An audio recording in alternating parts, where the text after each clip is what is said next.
This is Barbara Reese reporting for This Week in East Brunswick. We're here at Frost to celebrate a very special anniversary, the school's 50th anniversary. And as a proud parent and PTA president, this is a special story for me.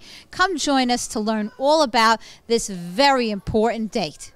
Well, thank you for joining us here today, Mrs. Payette. It's a wonderful day for Frost, the 50th anniversary. Very exciting day for Frost School. On October the 2nd, we're going to be celebrating our 50th anniversary from 4 to 7, and we're very excited. Everybody behind the scenes has been working very hard to make this a great event.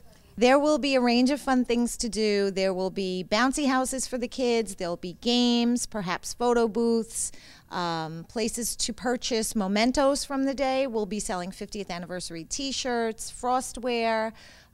So come on out and bring your families, bring your friends. It's a free event. So if you don't choose to purchase anything, you can still come and participate, have a piece of cake to celebrate, and just enjoy the day with the community.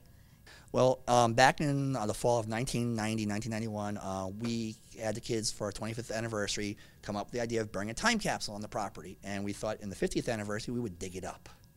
And we're coming up to the 50th this coming school year, where we are right now. And what kind of items, do we know what kind of items are in the time capsule? The principal at the time was Dr. Ken Burnett, and he asked each homeroom class to come up with one item to place in the capsule. There's only 2 or 3 people that are still around in our building who are from that time period. I've been here 28 years. So I know my students at that time made a movie. Hopefully we have a working VHS player that can play the movie. We'll see what's in there. I know the kids also put some activities that they were doing in 5th grade at the time. As to what else is in there, it's going to be a mystery. Well, I have so many special memories. It would take a long time to tell all of them to you, but when I mentioned the courtyard, we started the courtyard with some Rutgers students, and before the courtyard was even closed in, when we put some of the trees that are still standing there today. And the courtyard has evolved through the years to be, again, a very special place. As a matter of fact, one of my 1st grade students, who is now a very successful young man, actually did the first work on the courtyard, developed the pond out there and some of the initial plantings. A lot of other things have developed here through the years, so no matter where you turn, there's something special at Frost School. So your kids attend Frost School and you've lived in East Brunswick your whole life. How does it feel to see Frost at 50 years old? So I didn't go to Frost growing up, but it is amazing to see this school turn 50 years old, and hard to believe that it actually has been here. I was born and bred in East Brunswick, and I'm still here, and I think it's a great place to raise kids, which is why I am still here. And I do feel like my kids have a very, very special opportunity to be able to celebrate this with this school. So we have raised money and are continuing to raise money through many fundraising efforts to help with this 50th anniversary celebration. One thing that we are doing for the students is bringing in a game show sort of assembly in the afternoon that will also be at nighttime, and what the students are going to be able to do is answer questions as if they're in a real game show, and it's going to be a lot of fun for them, and we have raised money so we can do this for the students during the day. Well, for the 50th anniversary, we're actually taking all of the years that Frost has been in existence and laying them out in a timeline through the beds. So the first bed will be 1965, and it'll represent what was going on in the world in 1965, as well as the opening of Frost School. So in the bed there might be 1965, the Academy Award went to The Sound of Music. So underneath the Sound of Music placard, there'll be Edelweiss to go along with it. 1975, the Vietnam War ended. So the children of Painted Rocks are going to form them into a peace sign. So they're unique symbols related to that decade. That decade, and things that happened here at Frost, when we had new principals, when teachers retired, when we became a blue ribbon school or a star school, that'll all be represented on the Decades Tour. So, Mrs. Lindsay, I understand that we have some special gifts for the community to celebrate the 50th anniversary of Frost. Yes, we do. We thought it would be a good idea for the students to give back to our community. So we've picked several organizations in and around East Brunswick that we're going to be collecting gifts for. In preschool and kindergarten, we're working with the library for a program called Books to Keep, where we're asking them to bring in new or gently used books.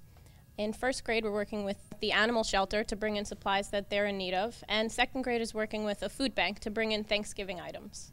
So, and the 3rd graders at Frost are going to be collecting for children at Robert Wood Johnson Children's Hospital, and our 4th graders are going to be collecting school supplies for families in need that'll be distributed through United Way. And our 5th graders are collecting supplies for the armed forces through a program called Operation Stars and Stripes. Frost itself has been a magical place for a lot of the students here. Why did you want to come back and give back to the school?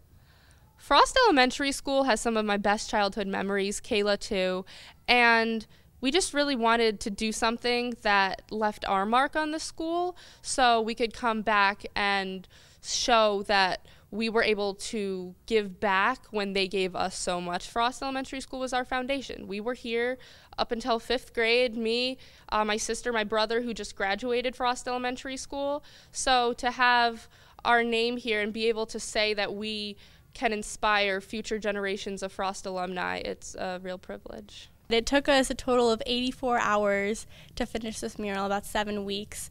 And it was actually convenient for us, though, because we were counselors at the day camp at Frost. So every day after camp, we would just come and work on the mural for a couple hours every day. So it took us a very long time, but now that it's complete, it doesn't feel so long.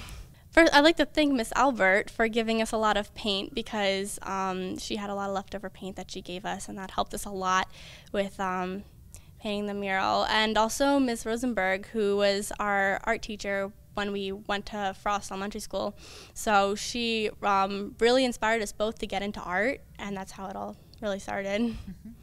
Now, for those who are interested to come down to Frost School for this celebration, tell us a little bit about the particulars, the date, the time, and location.